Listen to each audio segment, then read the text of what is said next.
Hello chess friends and welcome to Jozarov chess channel and welcome back to the Meltwater Champions Chess Tour Charity Cup final in 2022. We're following now again the epic battle between young Krzysztof Duda and Magnus Carlsen. Really wild things happened. Meanwhile, yesterday it was the pure domination by Magnus Carlsen. Magnus Carlsen took the lead in the day one, but in the second day, Magnus started again really in a great way, won his first game with the black pieces, but then young Krzysztof Duda played really brilliant chess, had 2 wins and forced now 2 additional games in the super final. So we're now in the second game of the additional games because the first game Magnus Carlsen won, so it meant now that young Krzysztof Duda had to win now the second game in order to maybe force a further Armageddon game. So let's check out now this beautiful stunning game. I think it was even the best game so far between young Krzysztof Duda and Magnus Carlsen. This game had it all, and it was really sort of a tactical war from an early stage of the game, and that's exactly what we want to do. We want to see in rapid chess, in fast time format chess. We want to see tactics all over the board. So in my opinion, this was simply the best game so far from the super final. Let's check out now what happened, and I think Caro-Kann players will love this game because Caro-Kann is becoming more and more popular opening. So as I said, here you see how Magnus Carlsen is playing this very sharp opening. So here e4 played by young Krzysztof Duda, c6 by Magnus Carlsen, the Caro-Kann, and after move d4 we have the move d5, and now we have the move f3, which is now the so-called Marozzi variation. The idea is clear. What you want to get is this kind of a pawn structure where you have a pure domination in the center of the board. Then you could have this 4 centralized squares. You would occupy your opponent's side of the board. So the restriction idea then is perfectly fine, and I don't think that you should do this because you don't want to tolerate, of course, such a powerful pawn center by white. So after move f3, Magnus plays now sort of a triangle system. He's waiting now white to make a move. If of course white takes now in the center, then of course Magnus Carlsen's pawn structure would be much healthier with the move f3 and some ideas of queen to h4. Then of course maybe white will be a little bit vulnerable to some tactical shots. But okay, here in the continuation after move e6 we have now knight to c3 by young Krzysztof Duda, and now I like to call always these moves provocative moves because now Magnus plays a provocative move, knight to f6, is hoping basically that finally here young Krzysztof Duda shows his cards, because again you don't want to tolerate this this centralized position. You don't want to tolerate this centralized pawn. So now with move knight to f6 we're asking this question now, young Krzysztof Duda, what you're going to do now in the center, because in the near future you could get also pinned. So the game is transposing now more and more into French defense structure. So here after move knight to f6, young Krzysztof Duda is saying, okay, you're not stay with your knight there forever. Now after move knight to d7 and knight to e2, we have now reached sort of a classical system when it comes to the French defense. So we have reached now a French defense structure out of the Caro-Kann structure. So now we have basically the main strategies of the French variation. So as I said, after move c5, many things can be already said about this position. First of all, what we have to notice is again this directed attack. This small pawn chain is showing us where we should attack. So from black's perspective, we should keep our progress here on the queen side. On the other hand, white should make some kind of a progress here on the king side, just to push the pawns, because we have also here this advanced pawn on e5, and it's simply time to make progress on this side of the board. So after move c5, we have c3. Young Krzysztof Duda fixes here this small pawn chain that he has built here in the center of the board, and Magnus of course proceeds with the normal knight to c6, continue the pressure around the square d4. We have f4, normal ideas.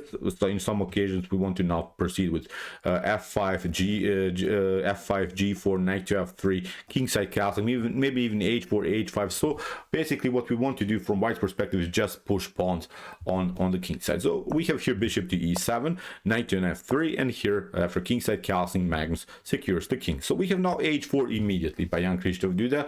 Maybe Jan would not play this move if it wouldn't be now the super final, and it wouldn't be such a result, because he had to win this game. So it's, I think, understandable why he's playing this very aggressive move.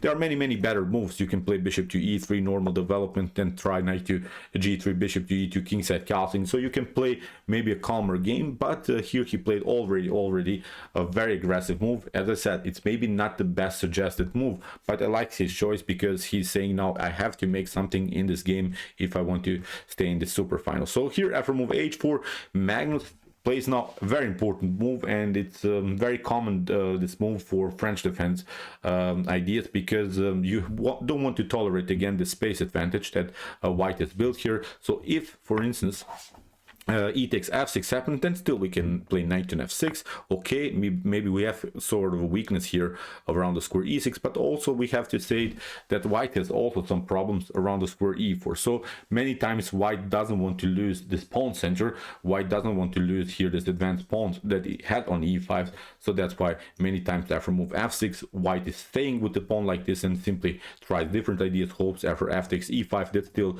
we can recapture with the move f takes e5, and we'll still stay with the e5 pawn here. That of course causes many positional problems here in black's position. So after move f6, here we have a3, and this is already not the best of moves probably here by young Krzysztof Duda, and that's the first move that I really didn't like about in young Krzysztof Duda game. In my opinion, if you start maybe to push pawns, if you start maybe an aggressive attack on the king side, you should maybe proceed with h5, and then you can make some kind of an idea here with knight to g3. Maybe the queen can be included on this diagonal, so I wouldn't touch basically here more pawns to the queen side, because obviously black is much better on this side of the board. So that's why sometimes we just wait our opponent to come here. We don't want to weaken the pawn structure at all, because if we do that, then of course we're vulnerable also to some attacks. So after move a3, Magnus Carlsen plays basically the best move. He's really playing like a machine here. He's playing now a very important move a5. If he would not have played the move a5, if he tried maybe to play something like queen to b6, then white is here this idea. Okay, young Krzysztof Duda's idea is of course to play the move b4, and after something like, I don't know, c takes d4, c takes d4, I think that white has now solved all of the positional problems on the queen side. That's the beauty about this move a3. But of course, you see, black doesn't have to play this moves like this, can play different lines. So that's why Magnus played now a very important move a5, which is preventing the move b4. As we said, the move b4 would solve all of the positional problems on the queen side. Black wouldn't have worries on that side of the board and would just push the pawns further. As we said, h5, h6, maybe include the queen somehow into the game and play an aggressive method. But after move a5, here knight to g3 was played by young Krzysztof Duda, and you see now queen to b6 is perfectly fine. Now b4 is not working, you see, because of this idea you lose the battle on the a file. So that's why queen to b6 is continuing now the pressure here on the square d4. And now comes, I think, one of the critical moments of the game. Here young Krzysztof Duda plays the move bishop to d3, and many times in these types of ideas this tactic is working, and many times don't do that if you're playing the game for black. For instance, if you try c takes d4, then of course c takes d4, knight to d4, knight to d4, queen to d4, and after bishop to h7, that's the tactic that probably young Krzysztof Duda hopes for, that Magnus falls for this, and then he can grab the queen. But after move bishop to d3, what Magnus can do is simply to take, because after c takes d4, if you try of course here c takes d4, still Magnus can take knight to d4, and after knight to d4, Magnus doesn't have to take the knight. That was the beauty about this tactical sequence, and I'm sure that Magnus Carlsen saw all of this. All of this is rapid time format chess, but now after move knight to d4, here we can take f takes e5, and that's the beauty about this move. For instance, you could try now many ideas. Queen to d4, as we said, we should not touch, but now you see the knight is hanging. Even if you try f takes e5, then you get knight to e5, you see the bishop is hanging, and also then the knight is hanging. For instance, you could try something like bishop to c2 to retreat, but now with bishop to c5 the game becomes more and more messed up here for white. So you see the activity of black's pieces.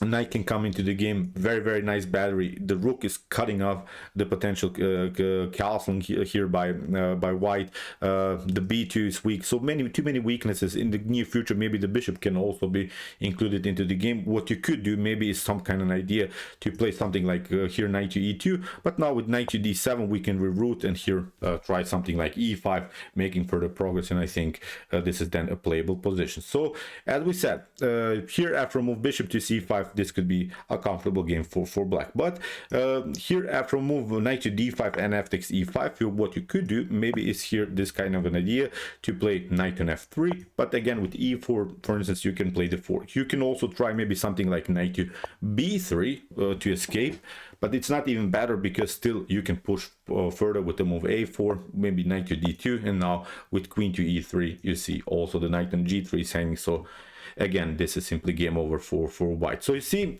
how wild the game can really become, and especially because of this move, bishop to d3. What young Krzysztof Duda hope for, as I said, is this trap, but actually this trap is not working because Magnus calculated everything and he plays now c takes d4. And here young Krzysztof Duda realized his problems, and that's why this move f6 you saw in the beginning was very important by Magnus Carlsen to lock to really challenge here the pawn chain that white has built here. But now after c takes d4, young Krzysztof Duda tried a different tactical idea.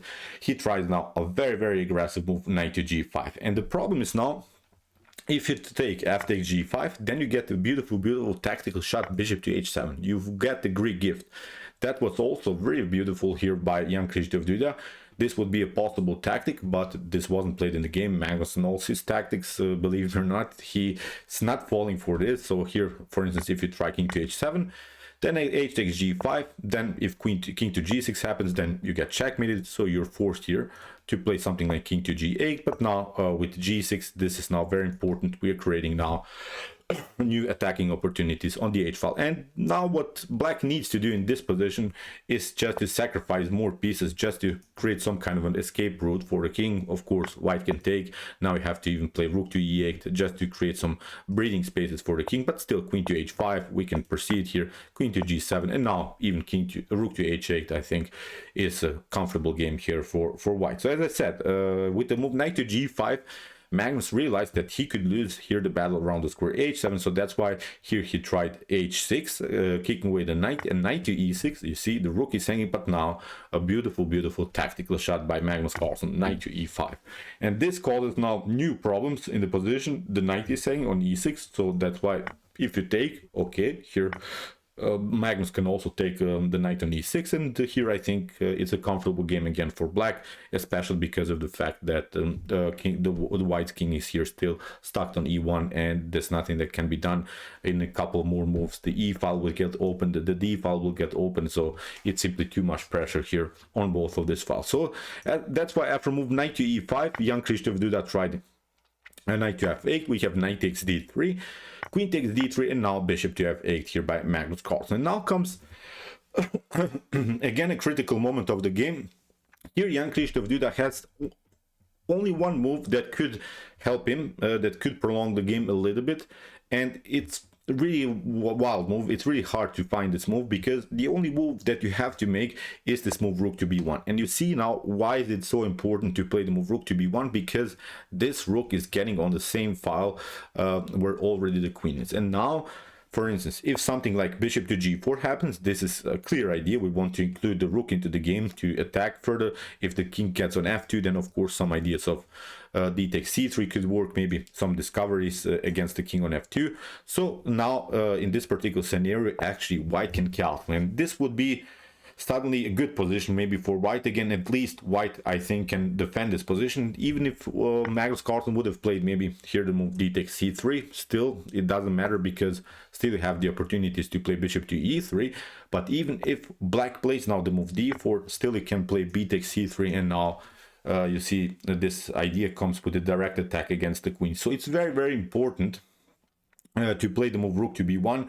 If you don't play this move, it's simply game over here for black. But that's exactly what happened. Bishop to d2 was played by young Krzysztof Duda, but this is not working anymore because after bishop to g4, now for instance, if you try castling, then d takes c3, you see now, okay, you're trying again the same move order, bishop to e3, but now with d4, you see you cannot do the same tactic because here after b takes c3, the rook is not attacking anymore the queen. So this is now something that unfortunately for young Krzysztof Duda he missed. He tried now here the move queen to g6. He tried to escape from this ideas, and he tried also to attack the bishop, but he tried also to control maybe the e8 square, but because he's not allowing here Magnus Carlsen to get with the rook very active into the game, so that's why it's making sense, this move. But actually maybe also a way to prolong the game somehow is to play c4. At least you're blocking a little bit the queen side here, you're not allowing this queen to come into the game. And now after rook to e8, maybe king to f2, but this is still very, very messed up. Rook to e3 is here a pervert suggested move by Top Engine, so I'm not sure how many of us would even consider the move, but believe me or not, Magnus has calculated this in one particular moment for sure, this kind of tactic. So after rook to e3, you see after bishop to e3, d takes c3.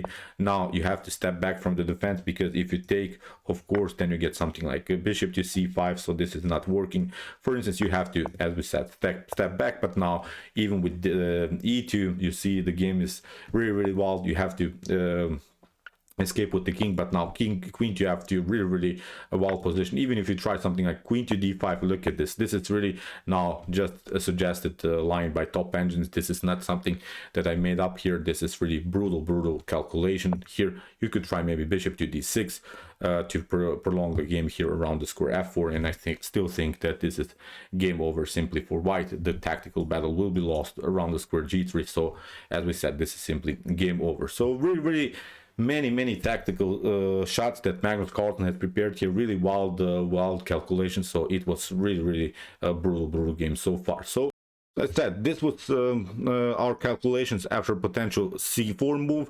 So as, in the continuation of the game, here young Krzysztof Duda tried this idea, as we said, queen to g6 with an attack against the bishop on g4, but also preventing this rook to come on e8. Here Magnus continues his pressure, queen to b2. Here in the continuation we had rook to b1.